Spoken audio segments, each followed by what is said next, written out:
राजस्थान के राजनीतिक गलियारों में जाट समाज से आने वाले मिर्जा परिवार की चर्चा ना हो, ऐसा हो नहीं सकता। पंचायती राज की स्थापना के लिए देश भर में पहचान रखने वाले नागौर प्रदेश हमेशा से ही जाट राजनीति की धुरी रहा है। राजस्थान की राजनीति में मिर्जा परिवार का दबदबा कौन भूल सकता है। जाट राजनीति में मारवाड़ के इलाके में मिर्जा परिवार के साथ साथ मधेरना परिवार का नाम काफी चलता था। इस जाट बहुल इलाके में इन दोनों परिवारों की तूती बोला करती थी, जो अब लगभग शांत सी हो गई है।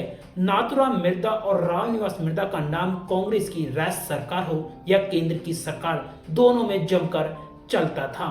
परिवारवाद के लिए हमेशा से निशाने पर रही कांग्रेस में कई परिवारों की तीसरी चौथी पीढ़ी आज भी राजनीति में अपना वजूद कायम करने के लिए जुटी हुई है, लेकिन अभी तक मिर्जा परिवार अपनी स्वयं की कोई खास पहचान नहीं बना पाया है।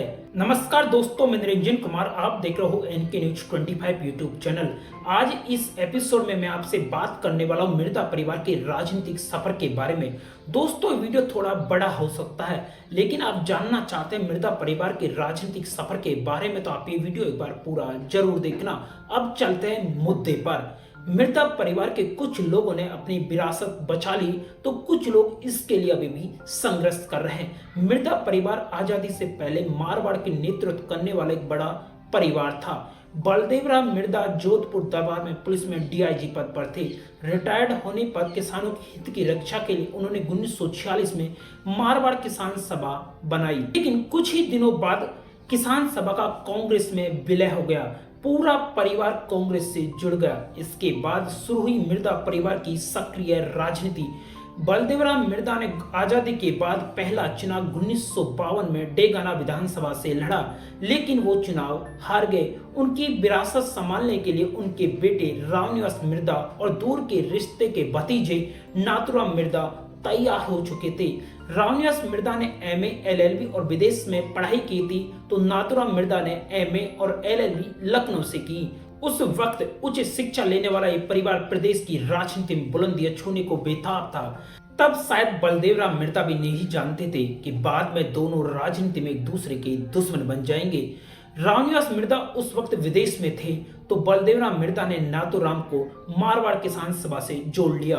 1952 में ही नाथूराम मिर्जा से विधायकी का चुनाव जीत गए। उसके बाद 1967 तक विधानसभा में मंत्री पद पर बने रहे। 1952 में ही विधायकी का चुनाव लड़कर रामनिवास मिर्जा भी राजनीति में कूद पड़े। एक तरफ जमीनी मुद्दों से जुड़े नाथूराम का सियासी वजूद उफान भर रहा था, तो दूसरी तरफ केंद्र में कांग्रेस की नेताओं पर गहरी पकड़ वाले रामनिवास भी ऊंचाई छू रहे थे।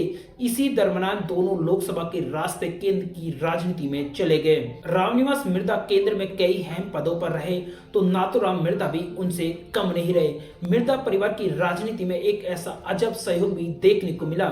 जिस चाचा ने जिसे उपचुनाव में जिताकर बनाया विधायक, बाद में उसी भतीजे से हारा लोकसभा का चुनाव। बात है 1984 के आम चुनावों की। इंदिरा गांधी की हत्या से देश में बने माहौल में चुनाव हो रहे थे। केंद्र सरकार कांग्रेस पार्टी की बागडोर राजीव गांधी के हाथों में थी। राजस्थान की 25 लोकसभा सीटों के लिए कांग्रेस में उम्मीदवार के नाम पर मातापची चल रही थी।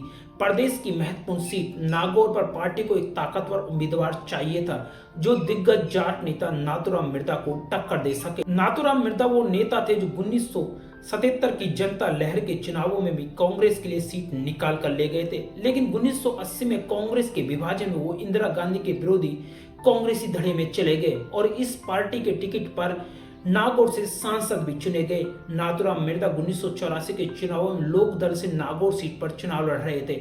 ऐसे में राजीव गांधी की निगाह रामनिवास मिर्जा पर गई, जो उस वक्त राजीव सरकार में विदेश मंत्री थे। एक दिन राजीव गांधी ने रामनिवास मिर्जा को बुलाया और कहा, मिर्जा जी, आपको नागौर से आम चुनाव लड़ना है। इससे पहले रामनिवास मिर्जा लोकसभा का चुनाव कभी नहीं लड़े थे।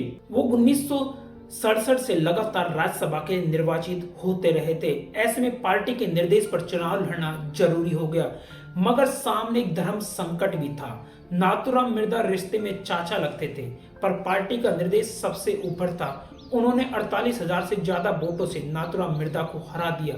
रामनिवास मिर्जा की बागडोर हरिंदर मिर्जा ने संभाली, तो नाथूराम मिर्जा के उत्तराधिकारी बने उनके भतीजे रिचपाल मिर्जा। हरिंदर मिर्जा ने 1980 में बतौर विधायक अपने राजनीतिक जीवन की शुरुआत की। 1988 के जिला प्रमुख के चुनावों में दोनों गुट एक बार फिर आमने सामने आ खड़े हुए। इस दिलचस्प लड़ाई में हरेंद्र मिर्दा ने रिछपाल मिर्दा को आखिर 4 मतों से मात दे दी थी। इसके बाद हरेंद्र मिर्दा कांग्रेस में कई अहम पदों पर रहने के अलावा 1983 से 2003 तक राज्य में मंत्री रहे। रिछपाल मिर्दा 1990 में जनता दल के टिकट पर विधायक बने। अगले चुनावों में नाथूराम मिर्दा के साथ वो भी कांग्रेस में आ गए। फिर अगला चुनाव कांग्रेस से जीता।